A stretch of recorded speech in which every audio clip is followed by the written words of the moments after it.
Hi guys, I'm Dr. Beal. And I'm Dr. Chip. And we are veterinarians. Start over. And we are father and son. I'm the older, wiser one. Oh, and I'm the younger, hipper one. Right. I'm certainly the better looking one. All right. Well, we're running a veterinary hospital together. And we love hanging out as family together. And we are best friends, usually. Yeah, right, usually. But mostly we have lots of fun together caring for animals. Well, most of the time it's fun working with you, Dad.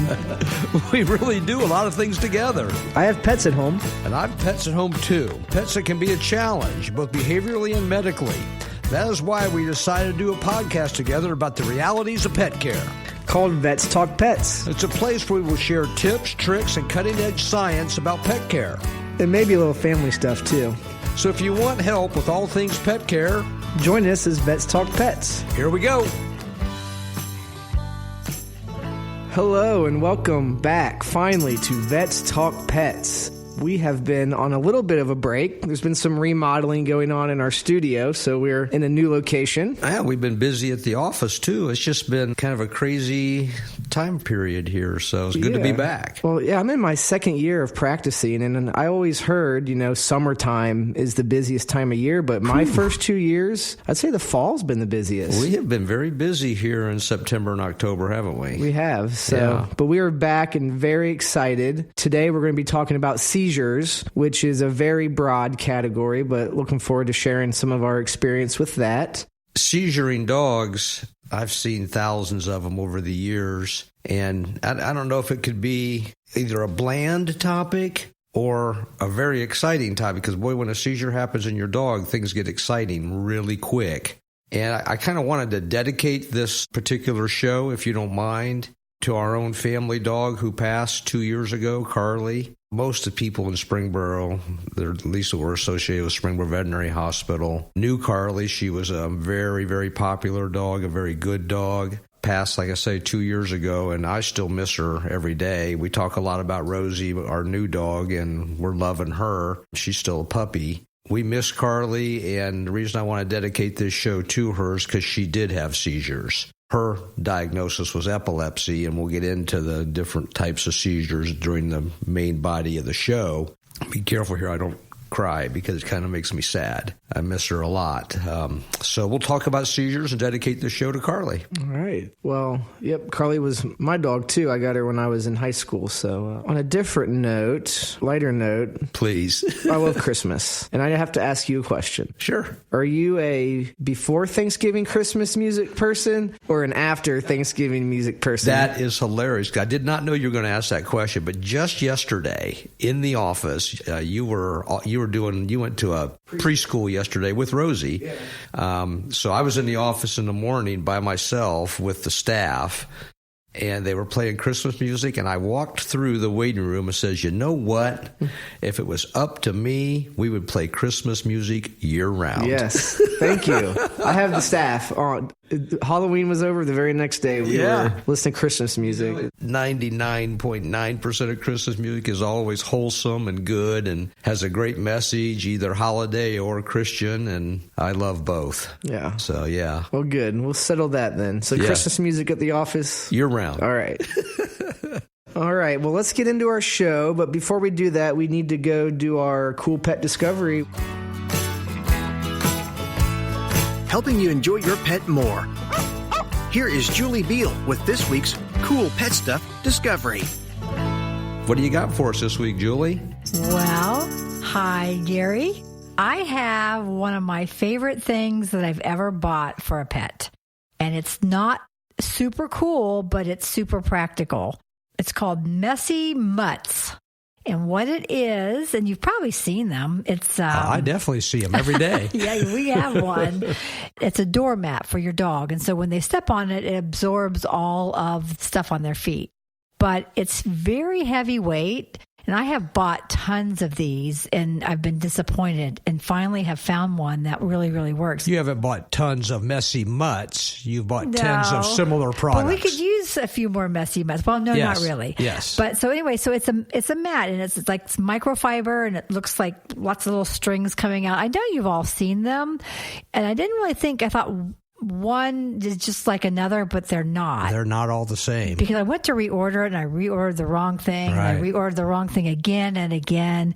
So what I learned is it's Messy Mutts. That is the brand that you want, and you want the mat. And it, like I said, when the dog comes in, it like almost instantly starts absorbing the moisture or whatever's wet, the snow or the rain on their feet. And what's really cool about it, it's heavy, so it stays in place fairly well. Some of the cheaper ones don't. They slide all over your floor when the dog steps on them. But the cool thing about this one, on the back side of it, if you turn it over, it has two places that you can stick your hand in, and you can wash their feet with the rug, and it's super absorbent. So it's almost like mittens attached to the back of the mat. Yeah. We love it. And again, I have tried tons of them, and they're either too thin or they're like little blankets or towels. If it says towel, I mean, it's great to wipe off their paws, but it's the mat, the actual mat that you want. That's what will stay close to your back door, front door, and when the dog steps on it, it won't slide away. It still slides a little bit. So when you order it, is there choices? Like you can get a mat and something, a towel and something, or just you order from this company and this is what you get? Yeah, so that's a good question, because that's what got me messed up. Right. It has to say mat, not towel, at least in the Messy Mutt brand. This company brand has other choices. Right, so they have towels. Yes. And if you get that, it's just a towel. Right, okay. And it works pretty good, but the thing you about want this. Right, and they come in different sizes. As a matter of fact, honey, I ordered a bigger size. That's okay. Anything for Rosie. Yeah, right. They're a little pricey. They're not cheap, but you can get smaller ones. And we have trained our dog how to use this. You want to tell them what we do with our dog and the mat? I'll ask you. What do we call it? What's her place to go to? Carpet. Go to your carpet. And this, it's not a carpet, but that's the word we chose to use for her. And boy, does she go flying to the carpet. She does. Why? So when she when she comes in the door, we go carpet, and she flies to, look, she's doing it right. She's in here with us. What? But she flies to the carpet and she sits down right on it. And I take my time and I give her a treat really slowly. Yeah. Every time she does it. And there's two things. I'm rewarding her for going on the carpet, and I'm going slowly. So the longer she sits there, the more rain and snow absorbs into the carpet. Yeah. And has it made a big difference compared to our last dog? Oh, night and day. Maybe on another podcast, too, we can discuss the type of treat that we use. We'll dangle that out there. It is, for us, a special kind of treat for Rosie, but there's lots of treats, but we use a particular one. We'll talk about that at another time. Yeah, well, that's probably a veterinary thing that you could talk about. But this carpet we use, or the Messy Mutt, before when we had our last dog, they'd come in. We have all hardwood floors. And man, I would just have mud and wet paws. And not that we don't still get a little bit wet sometimes, but this has made a huge difference in how clean our floors are. Part of it is you have to train them to go to the mat, but she does, because there's a treat there waiting. You know, another thing that I've noticed, so this is just behavior. This is maybe a little more veterinary medicine, but a little behavior with this particular product with Rosie, at least with our dog, is she seems to get some comfort out of the mat itself, because we do this process when she comes in the door, when she's got dirty or wet feet. But I have seen some of the other ones that are available around the house. She drags them around and curls up with them. Yeah, she likes them. And she just really, really likes the comforting feel of these mats. Well, the ones that she's dragging around are all the towels that I ordered by mistake. So it's not like a cool discovery, but it's really cool to have a cleaner house now. I mean, we live on a small farm, so we have a pond in the front, and so we get pretty dirty here pretty quick, and this is really, really helping. It is probably my favorite thing that we have. No question. You know, in the clinic, when we're doing typical veterinary hospital work, we see a lot of people that are very frustrated with puppies especially, and I don't want to say that dogs will get relinquished to other homes or shelters because they have dirty paws, but it can be one of the extra things that says, you know what, I've just had enough. This puppy's got to go. The statistics show that 30% of puppies that come into our hospital and any hospital across the country won't be coming back to your hospital when it's a year old because of behavioral problems. So dirty paws are not a behavioral problem for the dog. They're more of a problem for the people. Right. And if we can do something to cut down on that, we might just cut that percentage down a little bit. Yeah, that's an excellent point because it is frustrating, especially whoever's cleaning the floor, which is usually me, and you've just spent all day mopping it. Wait a minute. Yeah. I mopped the floor. When's the last time you mopped the floor? Just tell me. Now, honestly. Let me think about that for a little while. Yeah. I will come up with a date. But I have to be honest, you really do help a lot. But I don't know how much mopping you do. And it is really frustrating. So this is a great tool. But we did train her to go to this from the time she was a puppy. Yep. And now we have a new thing. Maybe we'll talk about it on another podcast. But our dog, Rosie, has started opening the door on her own. Yeah, she's smart. And she comes in, and guess where she goes? Straight to the mat. Straight to the mat, right. And now we're taking her from that mat and using these treats that we'll tell you about later and teaching her to close the door behind herself. And she's catching on. Yeah, because now it's winter, and every time you turn around, she's the house opening is the freezing. door. You can tell when the dog came in because it's a little chilly. Yeah, she opens the door. So we're going to get her to shut that door. And she is learning to close the door, but I need her to always go to the Go carpet to the mat. first Yep, because that takes all the dirt off of her feet. Yep. So anyway, not so cool, but so efficient and so needed, at least with our dog. Yeah. Julie, I think that's one of your better discoveries. It well, really maybe is. because we really, really love it. Plus, you can also tell, because we've talked about this one longer than any other product. I will put a picture of it in our show notes, and there will be a link also where you can buy it on Amazon. But let me just tell you, I think consider going to your local pet store and buying this. As a matter of fact, it was cheaper at my local pet store than I've seen it on Amazon. Help them out. A lot of your local pet stores do a lot for local rescues. So I believe we got this in our little town, Springboro. Yeah, everybody shops online, including you and I. But if you can get it locally and the price is sometimes the same or cheaper or even close, support your local people too. Right. So anyway, thanks. And that's our cool pet discovery for today. All right, so back to why we started this topic of seizures, and thanks, Dad, for sharing that story about Carly. I remember one time you guys were out of town. I was babysitting Carly. I remember that. I wasn't in vet school yet, was in the process, and she had a seizure. And all rationale goes out of your brain when your own pet goes into a seizure. It's hard. It does. It's hard to see. So I can remember over the years, almost 40 years of practice now, I know I've seen thousands of dogs and counseled thousands of patients on seizures. And you tell them all the factual stuff that we're going to talk about today and say, now, you can deal with this. It'll be okay. I mean, you explain how seizures go and how long they last and they come out of them and all that and when to medicate them and everything. But when Carly had her first one, I was that crazy client that freaked out, and my dog is seizuring, and it's an alarming event, and it's an emergency for you, not for the dog necessarily always. Mm-hmm. But everything just stands still, doesn't it? It does, yeah. That seizure, if you'd have told me, and clients tell me they thought it lasted an hour, or I thought it lasted an hour or two. And when in reality, it was like a minute. Mm-hmm. But it's just when you love your pet and you see them struggling like that and they have no control whatsoever, my heart just broke for her. Mm-hmm. So we'll get into that here in this segment, yeah. As you said in the intro, you're in your second year of practice now, so you're an experienced veterinarian, and I'm sure in the last year and a half, going on 2 years, you've seen some seizuring cases.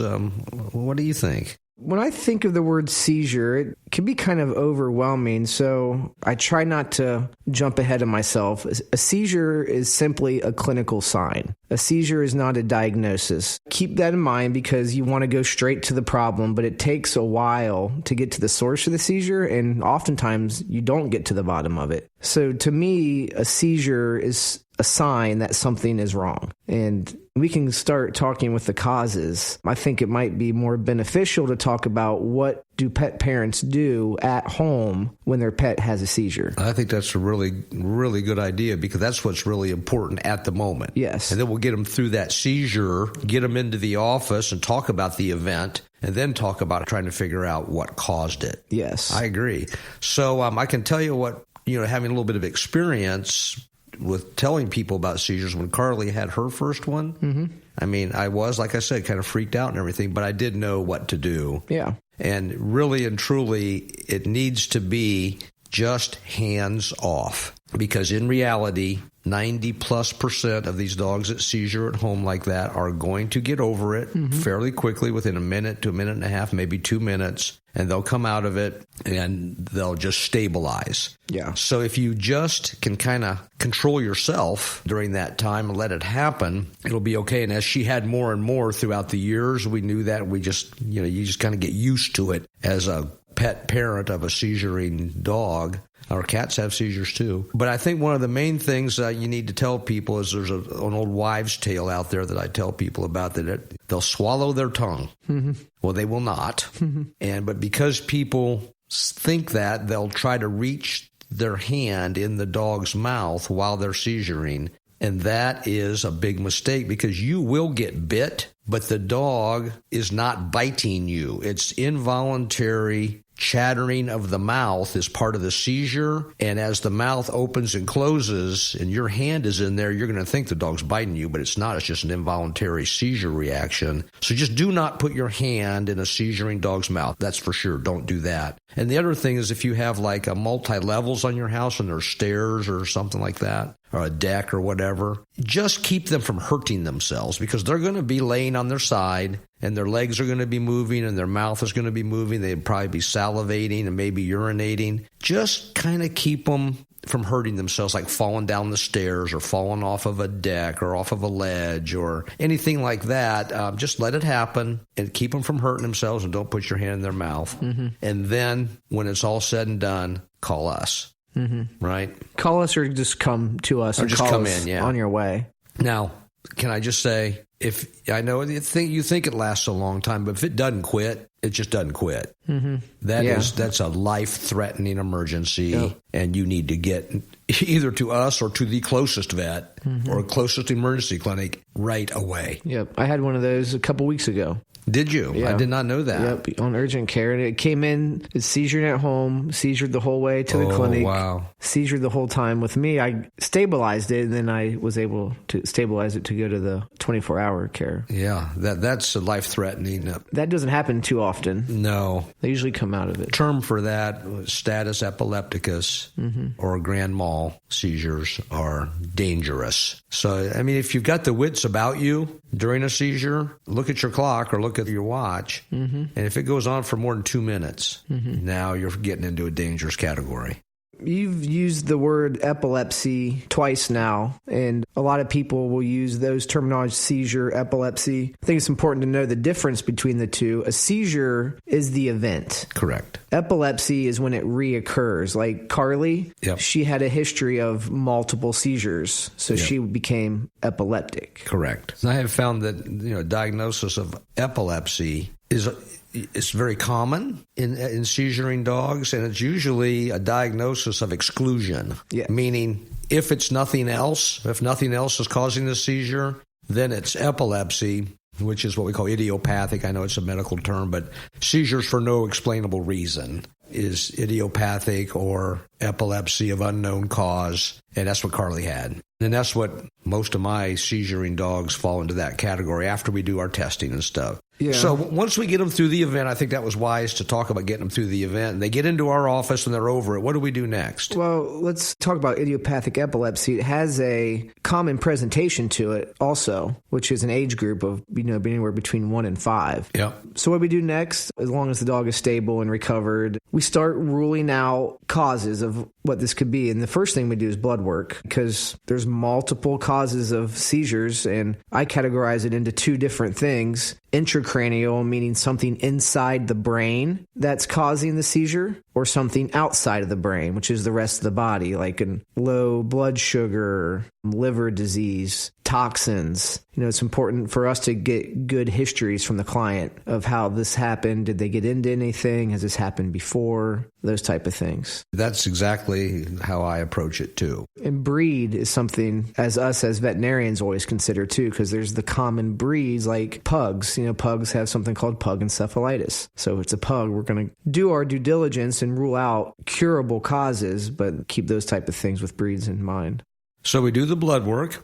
We send the client home at that point. We usually don't treat at that point. We do our neurology exam, Yep. our physical exam. Well, see if we find any intracranial signs or extracranial signs or intra-head or intra-brain. And then do our blood work and wait and see what the blood work shows. Yes. And blood work comes back normal. Now what?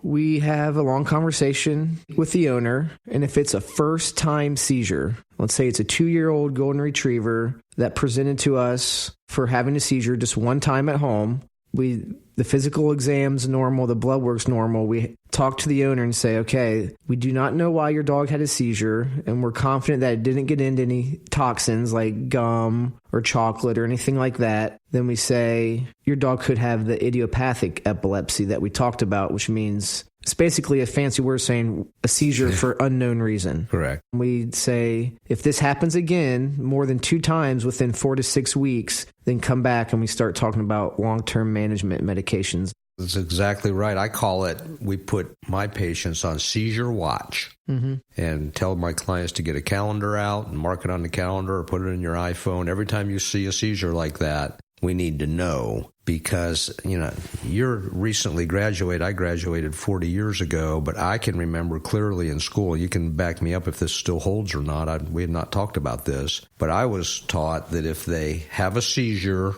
once a month or more, that's why we need to be on seizure watch when they fall into this category, once a month or more, or if it's a very serious seizure, we're more than that 2 minutes, then we need to treat them. Yes. So you're sending them out the door with this normal blood work and normal neurologic exam as on seizure watch with no treatment, and I am too, no treatment at this point. But if they do it more than once a month or have very serious seizures, then we need to put them on treatment.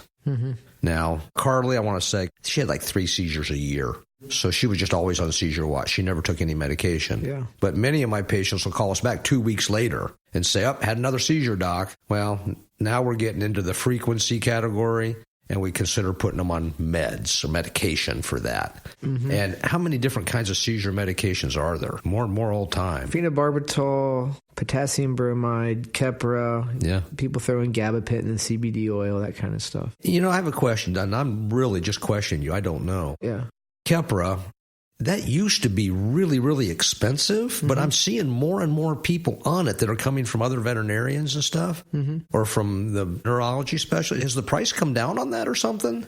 I think that's the result. Even if it hasn't come down, people are just more willing to do what the best medication is, and Kepra's... No question, it works. Yeah, it works. I always had trouble getting my clients on it because it was so expensive. My go-to, my starting drug's always been phenobarbital. I'm starting to see, I'll send these neurology cases to MedVets, the specialty place around here. There's other ones, Care Center and Ohio State. They're coming back straight on Keppra. So... Yeah, because those ones are usually, when they go there, they're pretty serious seizures and uncontrollable, and Kepra's... Yeah. I'm actually glad to see it, but it's not. I just don't know about the price. But to your point, there's a lot of seizure medications. Yep. But there's one that we start with in general, and it's phenobarbital. Yeah. And we start patients on it for 2 weeks, and then we bring them back in to check the blood concentrations of that medication to make sure it's adequate dose. Yeah. That needs to be kind of ongoing for the pet's life, right? We get them on a kind of what we consider a good dose to prevent seizures of phenobarbital. And we do that 2 week or 1 month recheck on that level to make sure that the dose is correct. That could be controversial. I would say if your pet's been on it for a year without a single seizure, then it may be time to start readdressing and maybe taking off of it. Yeah. Go back on seizure watch again. Yeah, and that's what we experienced at Ohio State. I mean, that's actually cool. The dog goes back and has a seizure again, then I'll tell you, I am back all about no medication. I mean, I love the seizure watch with no medication. Phenobarbital takes a pretty good hit on the liver. That's just it. I want to if they're going to be on phenobarbital, I want to check that blood for liver toxicity because it does hit the liver pretty good. Yeah. So I would love to see them come off if we could, definitely. Maybe we should start moving more towards that with our phenobarbital clients. I like that. Yeah. Good. So let's go the other direction. The blood work comes back, and I don't know, just make something up. The liver enzymes are high. And we actually find a problem. The dog is seizuring, had that one seizure, got over it, and we find some high liver enzymes. So something's going on. It's not normal. Yeah, and that's the time when you run more tests like serum bile acids and things like that. But I would say, you definitely have liver issues, but also older dogs, you start thinking of brain tumors, or there's something called an insulinoma in dogs, which is cancer of the pancreas, and it releases a lot more insulin, which lowers your blood sugar, and dogs have seizures from that. Yeah. So I don't think we could sit here and list all the possible reasons. We could. There's a bunch of them. Yeah.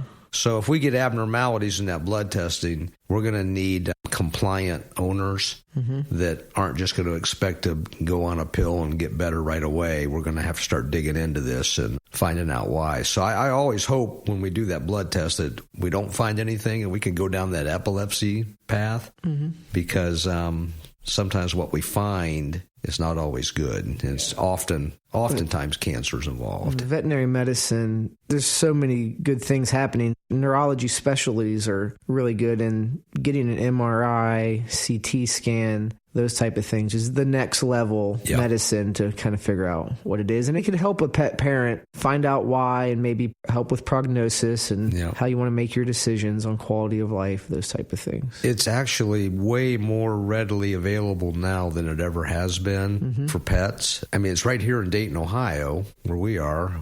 We can get that done here, not at our hospitals, Spreaker Veterinary Hospital, but specialty hospitals around here have MRI machines and CT scanners. Although I think MRI is the test of choice for brain-type lesions. Cost-wise, I cannot give a definite price. That's their price. I can't quote for another hospital. It's usually a couple $1,000s or more, $2,000 or $3,000 to get an MRI, so it's readily available. But I'm not always within everybody's budget, but it's sure nice to know that it's available for those that want it. Yeah. And for those that have pet insurance, which I don't know if we've done a podcast yet on insurance or not, but we should. Because if you had insurance, like Rosie has pet insurance, my own, that's funny, the veterinarian's dog has pet insurance, but if she needs an MRI, I'm going to want to do it. And the Springboro Police dog has pet insurance too. So we need to talk more about insurance that they would cover an MRI in a case like that. CT scan is an option too, and it's not as expensive. That's a lot cheaper, yeah. I know we can get a CT scan for less than $1,000. Yeah. Right? Yep. So those kind of things in my career have kind of come on the horizon and are available. I think in your career, I think those are going to come down in price and become, you might even have one at Springboro Veterinary Hospital in the future. I know that's happening. I know Julie and I go to conventions, and they're trying to sell them to private practices now, but the price is going to have to come down to buy a unit for sure. So I don't know. That's a pretty good discussion on seizuring dogs. Yeah, it's an effort on such a broad topic. If you go into breeds and causes. Well, there are neurologists out there that neurology is a specialty, but there are specialties within neurology that's just seizuring only. Veterinarians that just deal with seizuring dogs. There's a lot to it. It's a huge topic. And I think for our podcast with just a family practice, that's a pretty good introduction right there. Yeah, I think so. So I think maybe on another podcast, if people are interested enough in this particular topic, we could probably do a whole podcast on just breeds of dogs that have seizures and different kinds of seizures. Oh, yeah. Breeds. Yeah. It's specific. Yeah, for an example, if you're a pet parent that has a 2-year-old golden retriever that is seizuring, I'm going to really think that it's idiopathic epilepsy. Well, and Carly that we've been talking about was a golden doodle. So she had golden retriever in her. She started about 2 years of age when it started, too. A pug, the pug encephalitis, boxers, German shepherds, all that.